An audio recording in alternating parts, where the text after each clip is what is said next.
Pemirsa, viral di media sosial, warga meneriaki Menteri Keuangan Sri Mulyani saat Karnaval Peringatan Kemerdekaan RI di Monas, Jakarta Pusat. Warga menyerukan agar Menkyu menurunkan pajak yang dipungut dari masyarakat. Turunin pajak, Bu. Sri Mulyani. Viral di media sosial, Menteri Keuangan Sri Mulyani diteriaki warga saat mengikuti Karnaval Peringatan Kemerdekaan RI di Monas, Jakarta Pusat Minggu malam. Ibu, turunin pajak, Bu.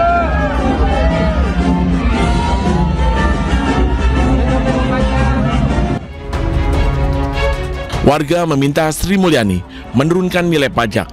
Warga juga mengeluhkan banyaknya pajak yang dipungut dari rakyat. Sementara Sri Mulyani hanya tersenyum dan tetap tenang sambil melambaikan tangan ke arah warga. Adapun karnaval ini menampilkan 19 kendaraan hias milik kementerian, lembaga negara, TNI, Polri, dan BUMN. Setiap kendaraan membuat program-program unggulan masing-masing instansi. Dari Jakarta, tim liputan iNews melaporkan.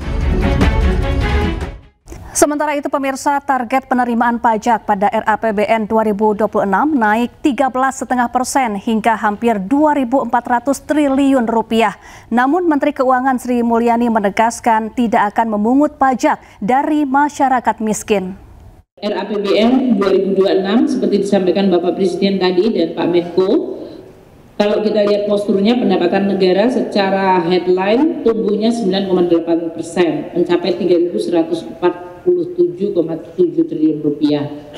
Untuk penerimaan pajak 2.357,7 triliun, itu artinya harus tumbuh 13,5%. Itu cukup tinggi dan ambisius. Ini sebetulnya di dalam perekonomian kita akan terus, baik yang formal maupun informal, kita akan terus lakukan compliance ya, dari sisi bahwa mereka merasa diperlakukan adil sesuai dengan kemampuan ekonomi masing-masing. Jadi kita juga tidak akan memajaki yang memang bukan kemampuan mereka, tapi kalau memang ada kemampuan dan sesuai dengan peraturan perundang-undangan, itu yang akan kita terus. Pemirsa, hari ini Menteri Sosial Saifullah Yusuf atau Gus Ipul membuka kegiatan pembekalan guru dan sekolah rakyat di Jakarta Selatan.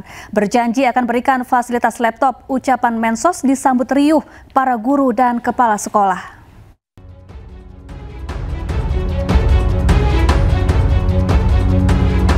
Selasa pagi, Menteri Sosial Saifullah Yusuf membuka kegiatan pembekalan guru sekolah rakyat di gedung Pusdiklat Bank Prof Mergaguna, Jakarta Selatan.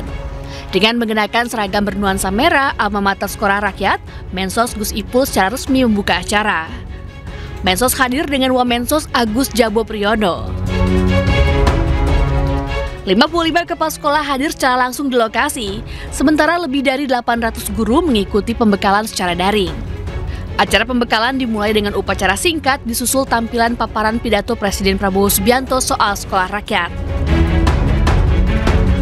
Di depan sejumlah kepala sekolah dan guru, Gus Ipul menjelaskan tujuan dibuatnya sekolah rakyat, program pemerintah yang hadir sebagai upaya mengedepankan kesetaraan kesempatan pendidikan bagi seluruh anak-anak di Indonesia. Gus Ipul juga berjanji akan mengusahakan laptop untuk tenaga pelajar di sekolah rakyat yang kemudian disambut riuh para peserta. Setiap anak siswa mendapatkan seragam sekolah, tidak tanggung-tanggung di belakang set.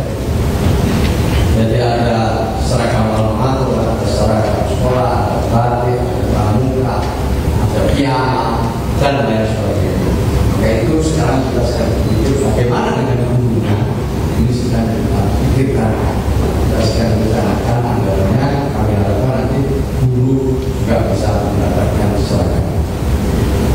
Terus makan 3 kali sehari, 2 snack 2 kali sehari. Yang mudah-mudahan nanti gurunya juga menjadi bagian yang tidak terpisahkan. Kemudian perlengkapan sekolah, dan yang juga penting adalah dukungan pembelajaran dengan menggunakan learning management system. Jadi setiap anak nanti mendapatkan laptop. Nah, gurunya sedang kita perjuangkan biar para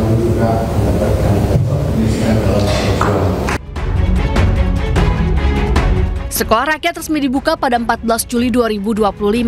Sekolah Rakyat merupakan strategi besar Presiden Prabowo Subianto untuk memutus rantai kemiskinan di Indonesia. Pemerintah yakin sekolah rakyat dapat menghasilkan anak-anak cerdas yang tidak kalah hebatnya dengan anak-anak dari sekolah umum. Dari Jakarta, Ismalia Ernugraha, iNews melaporkan. Bupati Indramayu Luki Hakim menebar ratusan ular sawah. Langkah ini dilakukan Pemkab Indramayu untuk membasmi hama tikus yang selama ini kerap mengganggu pertanian.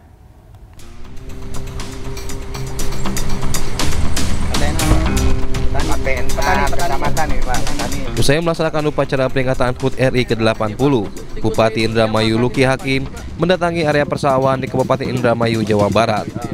Luki Hakim bersama para petani melepas ratusan ular ke sawah untuk memerangi hama tikus yang masih menjadi musuh utama bagi petani. Ular yang dilepas merupakan jenis khusus pemangsa tikus dan dipastikan tidak berbahaya bagi manusia. Pas liarkan ular, burung hantu dan biawak supaya harapannya adalah terjadi kembali keseimbangan rantai makanan. Dulu kita para petani pernah nyoba beratas pakai racun, pernah? Ya, pernah. Pakai racun pernah, pakai perangkap pernah, bahkan pakai listrik. Pelepas peliharaan ular rencananya akan terus dilakukan di sejumlah kawasan pertanian di Kabupaten Indramayu. Hal ini diharapkan dapat menekan hama tikus dan dapat meningkatkan produksi padi di Indramayu. Dari Indramayu, Jawa Barat, Toy Iskandar, iNews melaporkan. Bupati Blora Arif Rohman meminta warga menghentikan aktivitas sumur minyak ilegal. Sementara itu hingga kini kobaran api yang bersumber dari sumur minyak ilegal tersebut belum padam.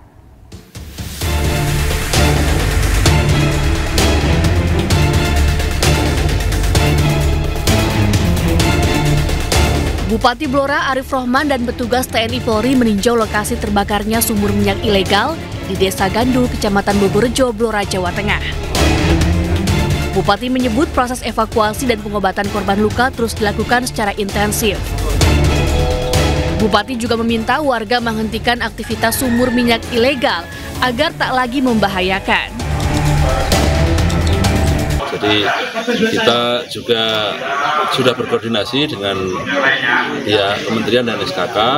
Nah, ini karena ini sumber masyarakat yang ada di sini, nanti kita minta untuk dihentikan dulu agar ini tidak dioperasikan sambil nunggu perkembangan lebih lanjut. Selain yang meninggal ada yang luka atau gimana, Pak? Ada 3 yang luka, sementara ini kita rujuk di Jogja ya.